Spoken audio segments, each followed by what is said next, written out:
Hello and welcome to Noni, Yanga's flagship talk show where we discuss all the hot topics. Today we take a look at the experience of the second generation African woman in the UK. How do her experiences differ from the generation before her? Joining me today, presenter Tosin Yusuf and health and fitness entrepreneur Gina Obeng. Welcome, ladies. Nice to see you. Thank you. Nice to see you. The African woman raised in the UK juggles the culture of British society alongside the culture of her heritage. And as we get older, how do we learn to merge both our African and British lives? And does our perception of being African change as we grow up in Britain? Do we forego our African identity among our peers? And do we drop our Britishness at home with our family? Now, Gina, you're born in Ghana, but raised in Britain. So you're British, you know, we're British here. But how did you juggle between the two? And I'm not talking about, you know, pretending to your friends you're from the Caribbean, because a lot of our viewers will understand it's like a really hidden joke. But if you're from that generation, you just get it. But what about just being African and being British? I think for me, I came here when I was 2, so I genuinely don't remember like growing up in Ghana. Yeah. But I do remember like people finding out or me like hiding the fact that I was actually born in Ghana. Yeah. So like in secondary school, I remember I went on a school trip and like everyone had like British passports and I had visa. So it was like, it was so embarrassing because I was like, we had to like go in a queue. And I remember I was like in a separate queue and everyone kept asking me like, oh, how come you're in that queue and stuff? And it's like, I didn't want to say. We laughed, but it was, I can imagine it being actually quite traumatizing. Like I didn't want to say, you know, it's because I don't have a British passport or because I was born abroad. So I don't remember what I said, but I remember it really affected me. Wow, and it was quite sad. Tosin, you're, you know, born in Nigeria, raised most of your life. You're actually here studying and working a little bit. But when you look at people who are born in Britain with Nigerian parents, can you see that the way they interact with society and with their parents very different from those that are born and raised in Africa? Yeah, it's completely different from the freedom they're given to, you know, they're given their own space to do what they want. It's completely different from us. I don't remember that at all. I do believe so, but I think it's down to the fact that they're so independent here. And in Africa, growing up in Nigeria, we're so dependent on our parents. Wow. Yeah, so I think that's a big factor as to why they're given so much, you know, space to do their own thing.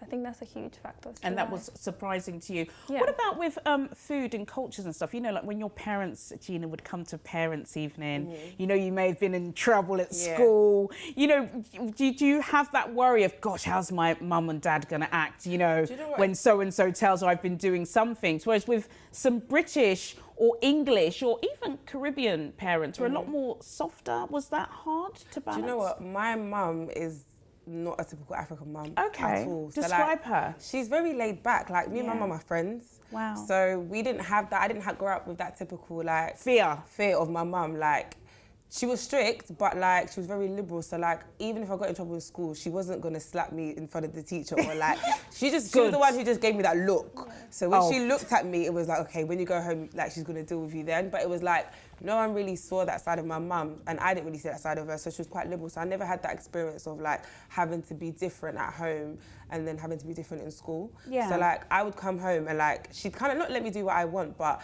it wasn't like, okay, you know how like some of my friends would get dressed at home differently and then when they leave the door, that's one of those identity clashes. I didn't actually have any of those experiences, so I found it funny, but I definitely understood because obviously I've got cousins and my aunts were like that. So if I was at my auntie's house, then maybe I would have to be a bit different compared to being at home. But like generally my mum was very like not carefree, but she just didn't bother with me that much. So can I just ask then, so when did you realise you were kind of African then? If your mum was really kind of laid back, what would you say was kind of the distinct difference between having an African parent, whether they were strict or not, and, you know, not having an English parent, but growing up in England? I think there's certain things about her that were still African. So, like, I wasn't allowed to go to sleepovers. I don't know if that's African thing, but, like, that's one of them. I wasn't. And obviously, in primary school, like, everyone has a sleepover. I was not that child that was going. She was just like, no.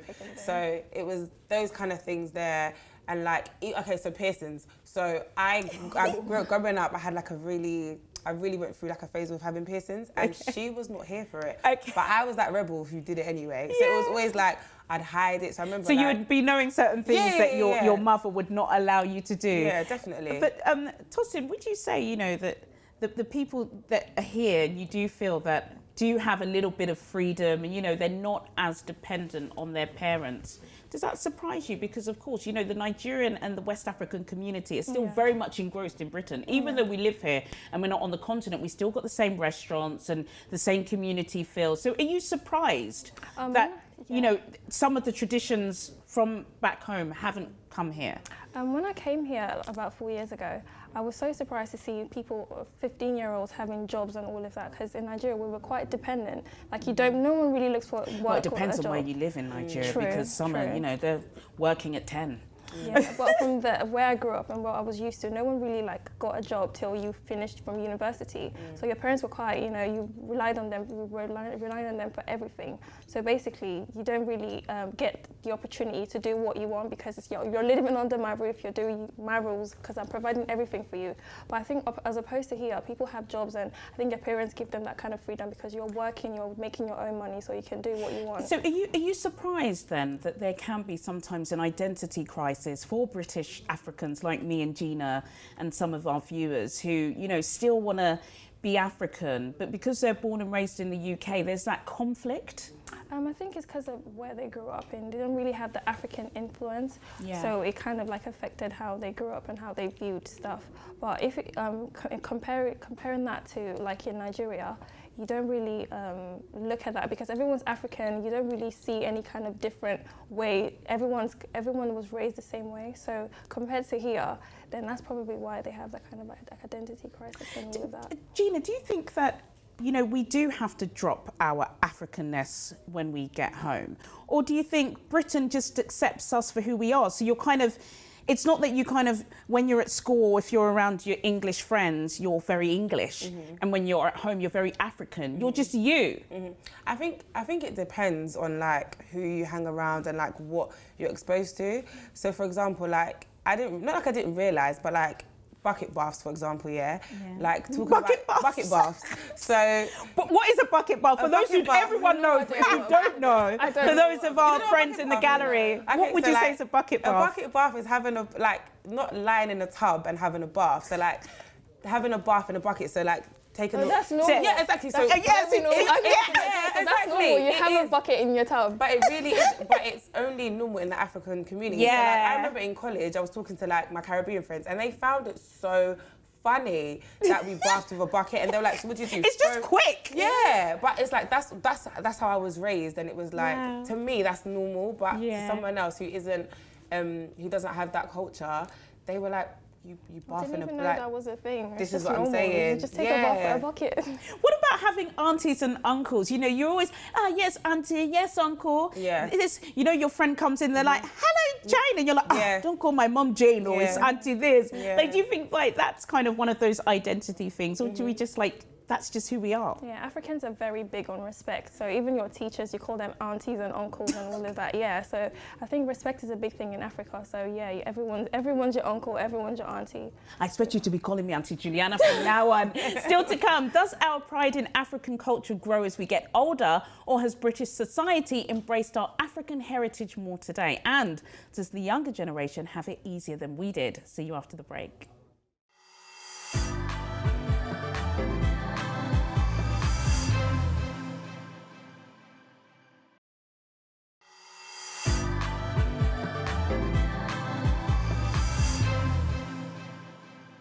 Welcome back to Noni. No matter what your age, we have all seen more of an embrace of African culture in Britain over the years. So does the younger generation have it easier than we did when it comes to being Black British today? Gina, your sister, you know, if you have one, you do? Oh, and good. She's 17. Oh, wow. So this is the girl we're talking about. Literally. Is it easier for her? 100%. So I feel like when I was younger, it was, you kind of lied about being African, you said you was Caribbean, it wasn't popular, you didn't have Afrobeats, you didn't have Afrobeats artists, people wasn't wearing like Ankara or Kente, like it just wasn't a thing. So, but with my sister now, she embraces it, like literally, like she loves Afrobeats, that's all she listens to, she goes to concerts and she literally embraces the culture. And I feel like there's a massive shift because we've got like a 12-year age gap, and it's completely different for her generation compared to how it was for me. So for you definitely think it's easier. 100%. What do you think, Tosin, when you look at, you know, the younger generation of Africans? Do you see them as African, or are they just simply British? I feel like as the years have gone by, parents have become a lot more lenient, and then over the years, being African has been more. It's been more celebrated here, Afrobeats and all of that. So it's very easy growing up African here in the UK now, because everyone kind of embraces your culture and knows that now the kind of the difference between different cultures is shown. So no one needs to like kind of change up who you are or lie about where you're from. So it's kind of, they have it easier, definitely. But you know, there are some that would say the culture is kind of being lost, Gina, because you know, we can talk about, oh, Africa's trending, you know, we're saying the same thing, which is great. But then sometimes, you know, there is that identity gap, and we're seeing it with a lot of our black youths. And I don't want to go into anything negative, but sometimes they are a little bit lost. They don't know where they're exactly from. They don't understand why it's a struggle for them to get certain jobs when it's easier for their peers. Do you understand that? Yeah, no, I get what you mean. Again, I think it depends on like your environment and where you grow up in particular and who you are around. So for some, they might not understand that because they're not really around Africans to that degree. So for example, like my sister, she's the only African in her group, but all her friends enjoy Afrobeats and enjoy the movement, but she's the only one who kind of has that culture. She's actually from she's from Africa, so she lives and breathes it on a daily basis, whereas her friends don't. So I think sometimes for her, she kind of gets lost because the people around her can't really relate in particular to her experiences. But then when she's at home, she knows that obviously I can relate to experiences and all her siblings and her cousins can. Do you think that affects her? So, you know, if she's going to school, everyone's celebrating it, but it's trendy. So, you know, they may drop it next year for something in Asia. But then when she gets home, it's real. Do you think that could be a struggle for a 17-year-old? I don't think so, in the sense that I guess it's all she's ever known. So even if it stops being a trend, she's never not going to be African, and she's quite a confident 17-year-old. So I think she'll be fine. Like, I don't think it's something that she deals with or that she's even brought to my attention, to be fair.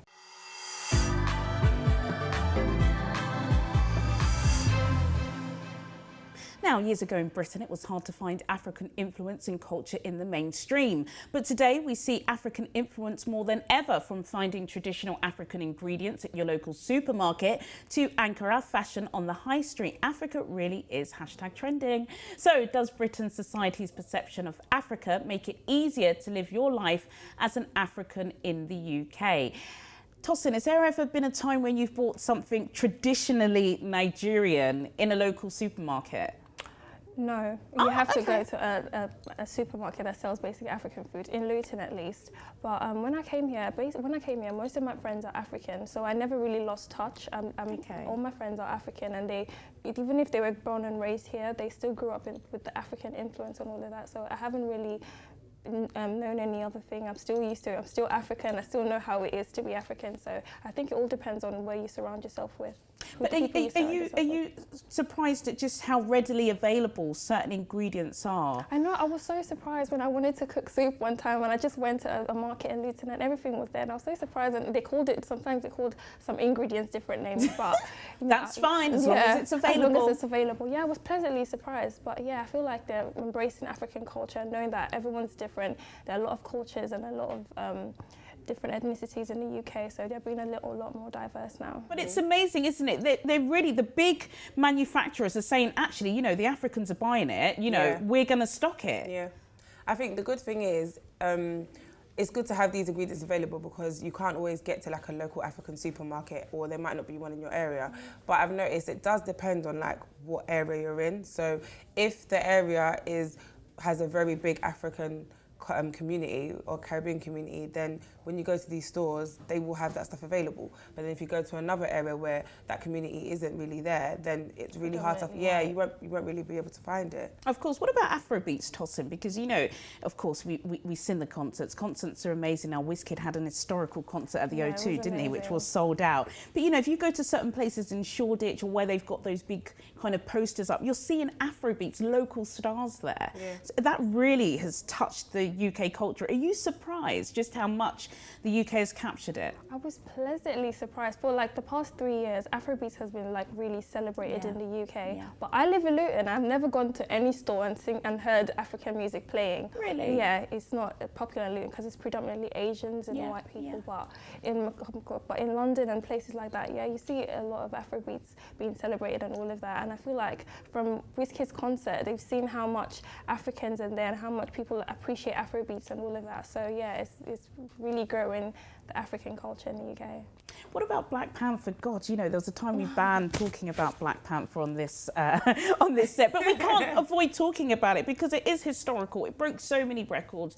We saw the power of the Black Pound. There are so many pictures. Even English people were going into the cinema, you know, with jerk chicken and Ankara and stuff like that. You know, does it help with the perception of Africa? And does it make people say, actually, do you know what? Yeah, I am going to stock these things. I am going to have, you know, these people around and just be more open-minded. I think the beauty of Black Panther is because, one, it's a Marvel film, so the target audience isn't just the black community. So other cultures and communities are being able to actually witness Africa and see Africa in a different light. I think it did a massive thing for the community and the culture, and the fact that other cultures were even celebrating it as well. And I don't think that would have been possible had it not been a Marvel production because of the target audience. No, because you're right. we've got black cinema, like there's a lot of black films that people watch, but it's only for our community. Yes, so the fact that it was on such a massive platform. It was global, wasn't exactly. it? It was global. So that definitely an amazing move. No, it was an amazing move. But do you think, you know, we talk very openly about Africa trending, and the mere fact that we use the word trending and popular shows that this could potentially be a phase. Do you think sometimes, Tosin, we're too quick to say, oh, everyone's loving Africa, but not looking a bit deeper, because there still are problems about how black British people feel in British culture and society? And do you think sometimes with the whole kind of, you know, jumping on that bandwagon, we can forget the deep-rooted problems that sometimes we have here? You know, I really struggled to relate to it because I was, like I said, I was born and raised in Nigeria. I just came here. So when I saw how much people, you know, are cautious about how they look, about their hair, it was very new to me because everyone's just, you know, we're diverse, everyone's different, they're different ethnicities, different cultures. So it's like, why is it a big deal for anyone to embrace anyone else's culture? Because we don't look at other people's culture and like, oh wow, they're kind of different and all that. So it was really different for me, and I'm still struggling to understand what the big deal is. Yeah. What was your perception of Britain before you came here? You said you've been here 4 years, right? When I came, I was definitely very surprised to see how many black people lived around. I was very surprised. There aren't many, dear. Only in London. Yeah. I was very surprised to see how much they were anyways. I was pleasantly surprised to see the diversity and cultures and all of that.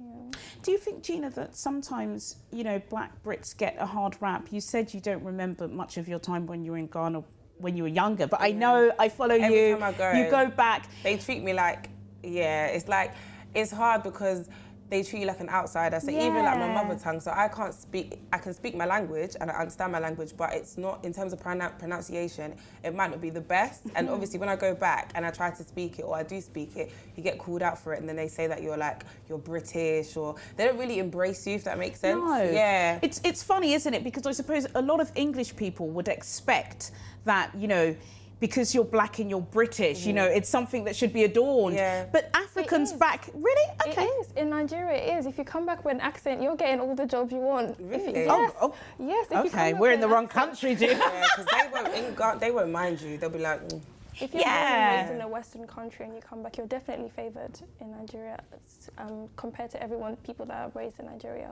Definitely so. Yeah, but Gina, you know, you were born in Ghana. Do you think people now are more interested in that story? Is that a story you kind of show off and say, I wasn't born here, you know, I was born in Ghana? Literally, before, I would never speak on it. Not even because I was embarrassed, but it was just something that I kind of, you know, when you don't think about it so much, it kind of gets brushed to the back of your mind.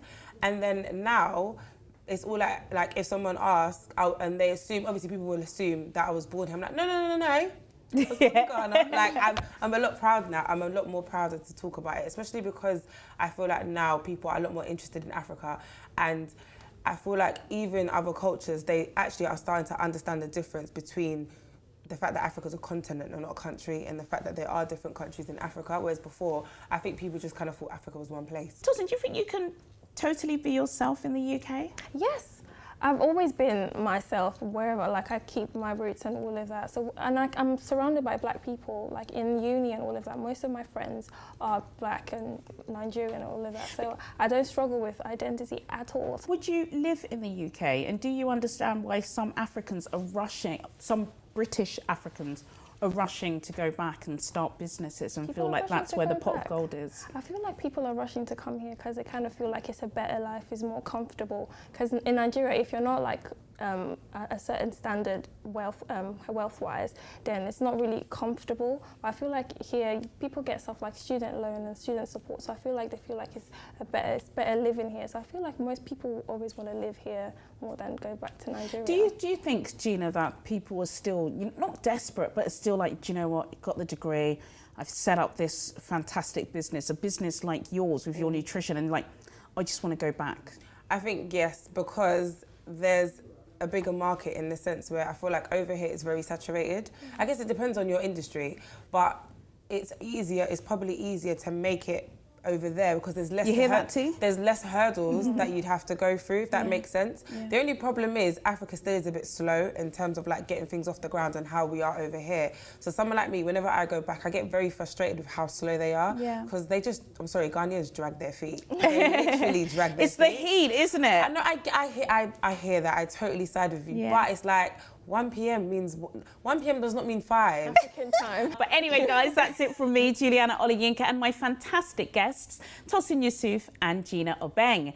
And don't forget, Noni's now available online, so wherever you are in the world, go to www.yangatv.com to check out every single episode. Join me next time for more Noni Chat. Goodbye.